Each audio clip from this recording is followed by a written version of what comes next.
Good morning, good morning, good morning, good afternoon, good afternoon, good afternoon, good evening, good evening, good evening. My name is John Shaquille Poitier Jr., and welcome back to my podcast. Darling, I'm depressed again. Don't tell my mother. Where we discuss mental health and mental health related topics in the youth, the elderly, primary schoolers, high schoolers, tertiary schoolers, people of all races and distinctions and light skin, dark skin, my Asian persuasion, my all creeds. Listen, once you are breathing, once you are a person, once you are alive, there is something for you here. Now, each episode, we have a certain word that ties everything together, that gives it a certain feeling, if you will. And the word for this episode is reclamation. Reclamation, which is defined by Oxford Dictionary as the process of claiming something back or reasserting a right. The process of claiming something back or reasserting a right. Well, without further ado, let's get into it. So, first and foremost, how do we work to frame the perspectives of other people? How do we do that? Growing up, I thought that was something that I should be doing, right? I wanted so badly to control how people saw me because I believed that the opinions of other people mattered to who I am as a person, mattered to my identity, mattered to who I'm made up of what I'm made up of. So if someone said that I was kind, then I am a kind person. If someone says that I'm a evil person, then I guess I'm an evil person. So I work so tediously to frame the perspectives around me, how I wanted to be seen, how I wanted to be understood, how I wanted to be interpreted. It's the way that I acted, it's the way that I behaved publicly and what's not. And my big sister always, tried to tell me that it's people are going to see you how they see you. And you cannot control that. You absolutely cannot. And I recognized what she said, and I learned to, be less meticulous with how people were seeing me and more so how I was seeing me, how I came through for me, what I was trying to do to be better as a person and not just be seen, you know, as a good person, but to actually be a good person. So for me, perspective has always been a big thing, and the perspectives of other people, right, really did matter to me or really do matter to me at times, depending on the person that you are. Like, if I look up to you, if I view you as a person who I respect and I value and I care for, your perspective ultimately matters to me because I interpret it as the way someone that I love views me through the lens, right, of our relationship, of our connection. So, I never really expected, right? You expect people not to like you. You expect people not to care for you or, unless, you're like an evil, absolutely horrible person who absolutely must change. There's really nothing that you can do about that. But I never really expected to encounter such a radical shift, more so than when I started to grow up and get older and how people viewed me, right? And no, everyone won't love you, yes. However, I never really understood people who won't like you for the most basically unnecessary reasons. I never understood it. And I realized it wasn't for me to understand. It wasn't for me to process. It wasn't for me to comprehend. Case in point, let me tell you all a story. So I was a part of an organization up until, when's my birthday? January 31st, up until the day before my birthday, right? Of this year, 2026. However, about the summer before that, so summer 2025, this organization had brought in some people to help us with our training. We're a competitive organization, or I was in a competitive organization. So we had some people come in to help us with our training, people we already interacted with from previous competitions, but it was now like a week-long thing, and they were helping us and they were structuring us and building us up. And in speaking of perspective, I interacted with them because this was actually the first time we interacted face to face, actually got to know one another and, interact and see one another. And one of them, we're on a camera, it's a virtual setting. One of them looks and they say, John, I expected you to be a completely horrible person based on the way that you were described. And I said, I'm sorry? Like I was taken aback because yeah, I know I'm probably irritating sometimes. I'm probably, I know myself. I know I can be a provoking person at times, but a horrible person, yeah, that's never really been, the adjective. Even by people who can't stand my guts. Like one thing, you could never call me as a horrible person. I know that much about myself. Reclaiming your identity, reclamation. Anyway, I said a horrible person. And the person said yes, because the individual who brought us in described you as completely terrible, said you are arrogant, you're incapable of learning. They said you are a cancer to your environment. I said, like, a, a cancer? Like, you mean like the star sign or like the thing that kills? Like the thing that murders people? Like John Shaquille Poitier Jr. is a cancer, as in the cancer that kills people? You talking about me?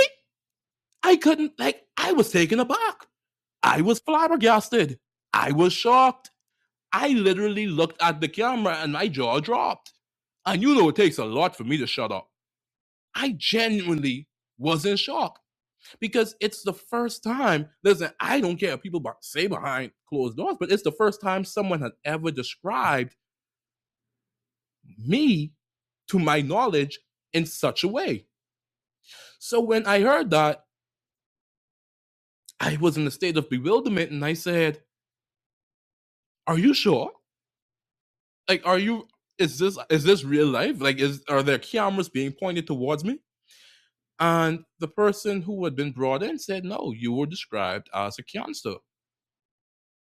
And when someone describes you that way, you want to hear it from, for me at least, you want to hear it from their mouth. You want to hear them because there's a lot of he say, she say, they say. So you want to hear it from their mouth. You want to hear, you want to hear those things. Anyway, so, a couple months go by, we talked about it, chopped it up, they learned I'm actually a nice person. I'm a wonderful person. I'm me. I'm John. Come on. And and there was a meeting, right, between the other leaders of the organization. And, I was one of the leaders at that point in time. And this individual who had said it, a much older individual who had said these words. When I say much older, for a bit of context, I'm 21, just to give you a bit of context regarding that. And when we spoke about what was said and what happened, it was like I was expecting, I don't know why, but for some reason, in like in the part of my mind, there was a single iota of me that was like, maybe he didn't say that, maybe this person didn't say that. And come to find out, we're in the meeting. This person did call me those things. I said, oh, cancer, that's a big word for Elmo. And that incident, that entire incident, it shocked me so badly and it put me in such a mental state. Whereas for a brief time, I temporarily lost my love for speaking and for speech because it is a speech organization. And I temporarily lost my love for it, my zeal for it, because to be described in such a heinous and absolutely prolific way, it broke my heart a bit. And it made me think about myself as in a wow, am I really those things? Am I really like a cancer? Am I really a terrible, arrogant, completely horrendous person? Because that's how I'd been described. And this is why it's so important to filter your intake. You have to literally filter the perspectives of other people because there are things that people will say and they may not know it, they may not be conscious of it, but it will actively work against what you are trying to build for yourself mentally, emotionally, spiritually. It will actively work against it. It will actively work against it. Perspectives, and this is why it's so important, your perspective has to be larger than any of the outside noise. How do you see yourself? How do you recognize what you experience? How do you recognize everything that you are going through, who you are as a person? For me, and that's why I'm thankful for my relationship with God, I know when I mess up. But, I'll get convicted. I'll be made aware. So, because I am now aware of that, I have a perspective of myself that though I am not perfect, I can be better. Right? That is a constructive perspective. That's constructive. There are times when our friends or our families will say stuff to us to correct us. That is constructive. We have to learn the difference between constructive and negative. Okay? A constructive perspective is a way that someone sees you or a way that they see you interact with the world, and they recognize that there are some errors in there and they help you to develop yourself so that you can be a better person. A negative perspective, it just highlights the fault in everything that you do. And sometimes, I'm not going to lie, I have a negative perspective of people. Oh, for sure. Oh, absolutely, I do. I absolutely do. And I have to look at myself and I say, John, okay, you're thinking emotionally here, but let's use our logic. No one's perfect. No one is perfect. And they messed up, yes. Yeah, but that's just where I leave that. They messed up. But no, sometimes we can have constructive perspectives and we can have negative perspectives, right? Now, there are some people, listen, I don't want to interact with you. I'm going to think what I think about you. And that's that. Not every perspective has to be, constructive. If your perspective of someone is negative, then that's you. That's the way you see it. Just be careful if constantly looking at someone in the negative light and taking all of that. Eventually forgiveness should be implemented. But that's you. Now, if it's a family member or a friend and you're interacting with them and you see some places, right? A constructive perspective can help them to be better, right? Seeing themselves in a constructive light can help them to be better. It can help them to be better. For myself, in that situation, I was dealing with an entirely negative perspective. Like that entire thing for me was a negative perspective. It was not done with any like love. It was not done with kind intention. It was not done with good intentions. It was not done with anything or any thought or regards to my feelings, who I am as a person, and my emotional and mental health. It wasn't done with any of that in mind. I can acknowledge that because it's the truth. I was called a Cancer, like an after, like not even the star sign, like Cancer, Cancer, Cancer. Like that's a big word for Elmo. And hearing that perspective taught me the importance of how we can know people, we can know individuals for XYZ amount of time. They could have helped us out, they could have done so many wonderful things, and ultimately, people will think how they want to think. People will understand you how they want to understand you. People will interpret your actions how they want to interpret your actions. So I cannot take on the stress of trying to perfect myself for you if you are not even willing to see me in a light that is constructive, but everything is negative about me. I just can't take that on. I cannot take that stress on. I can't do it. I just can't. I can't stress myself out because it makes no sense for me to do. What sense does it make me trying to get you to see me in a different light if I am consistently everything about me is negative to you? Then what sense does it make us interacting? Case in point, I mentioned earlier that there are some people I view in a negative perspective, right? Because of certain actions they've done, because of certain things they've said, because of certain, ways they've operated. I view them in a negative perspective. But what do? I don't interact. I don't smile. I don't smirk. I don't grimace. I don't eat. I don't ha. I don't who. If I see you and I do not like you, if I see you and I have a negative perspective of you, I'm going to keep it pushing. I love everybody with the love of Christ. I pray God continue to cover you and keep you in abundance and grace. And I keep it pushing. If I have a negative perspective about you, your name don't have to be in my mouth.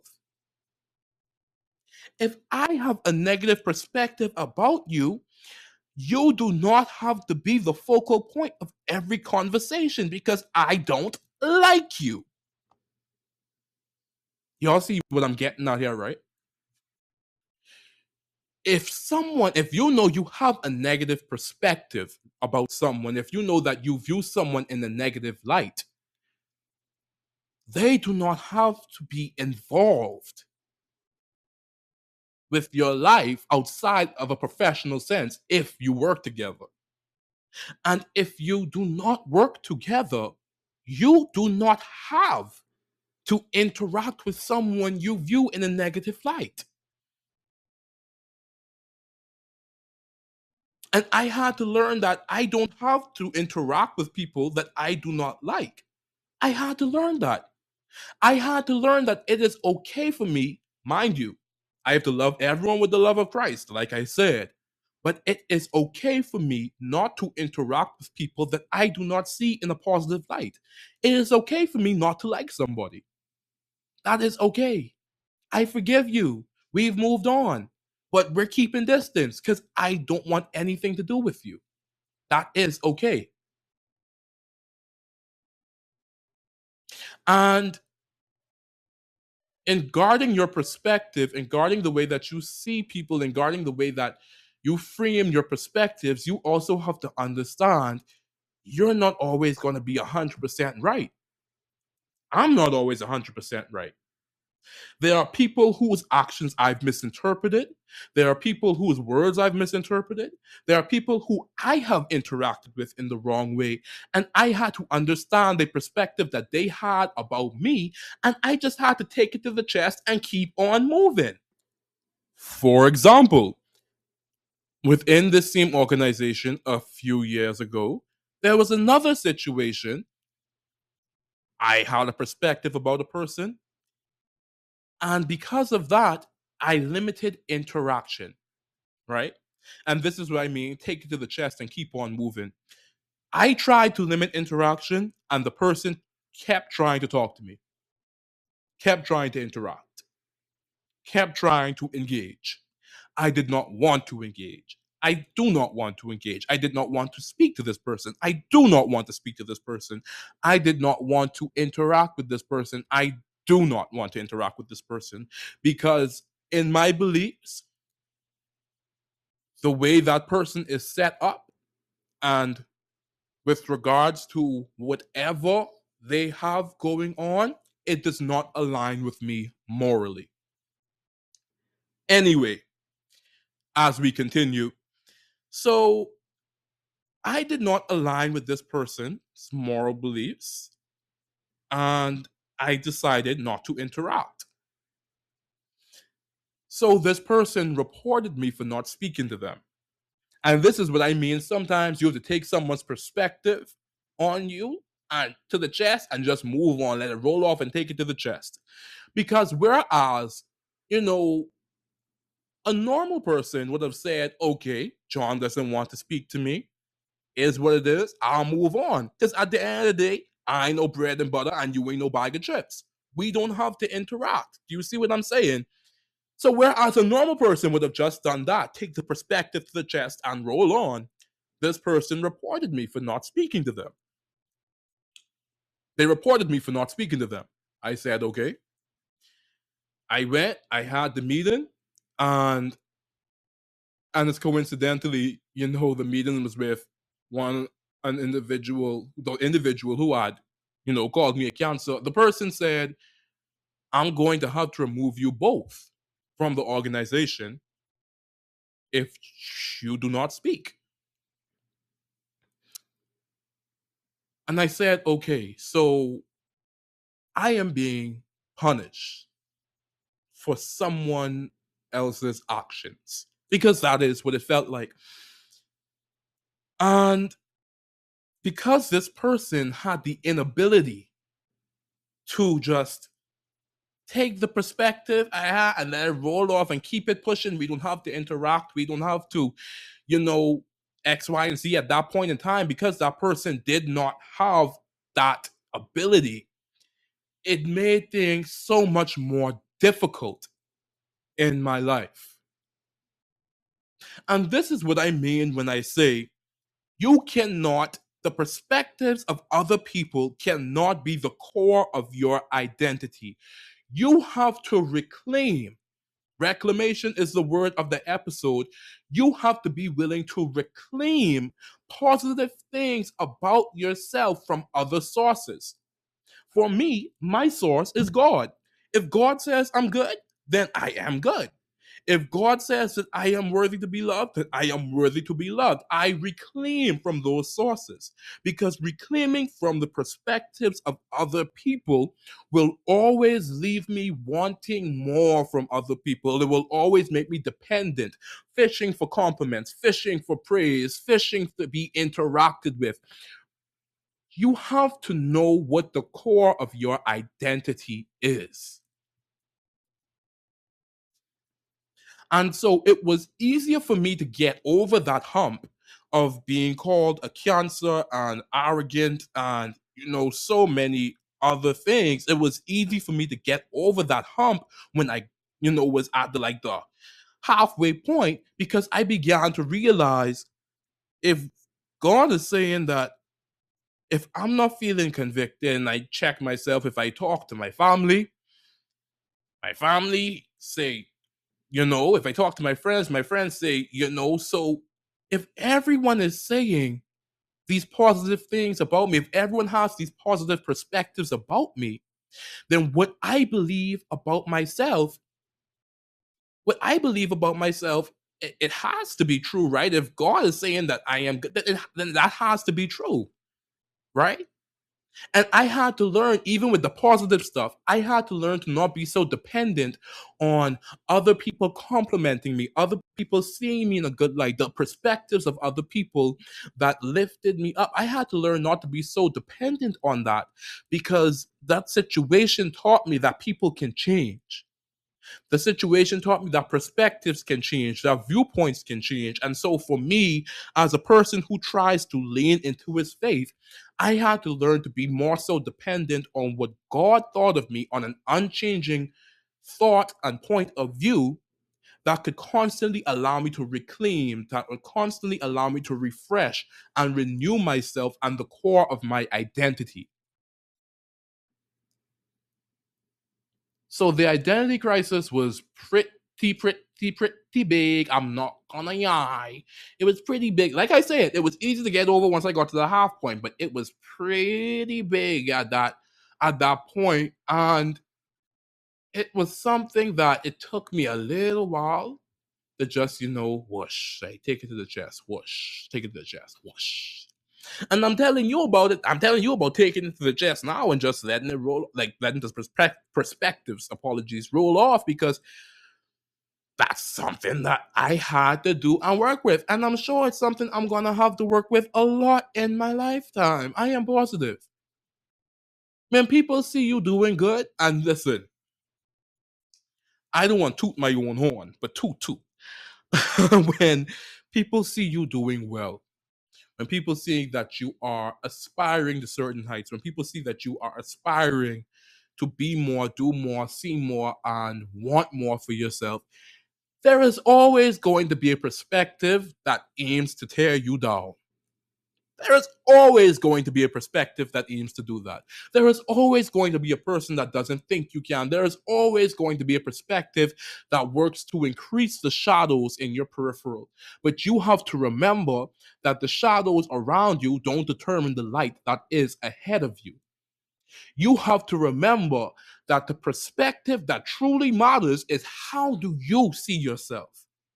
How do you see the person that you are becoming? How do you see your progress? How do you see your growth? How do you see who you are? How do you see who you want to be? Come on, hey, preach it. How do you see you?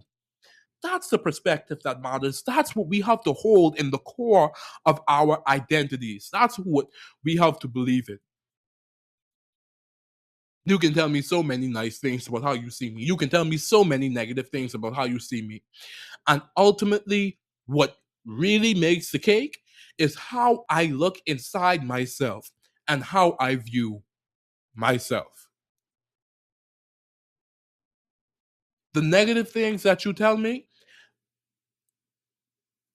I don't have to listen to your perspective. You are not entitled to my mind. You are not entitled to my space. And I wish I could have told myself that months ago, at the very beginning of that situation. I wish that I could have said, that negative perspective is not entitled to my mental capacity. That negative perspective is not entitled to my emotional status. It's not entitled to that space. And I will not let it have it.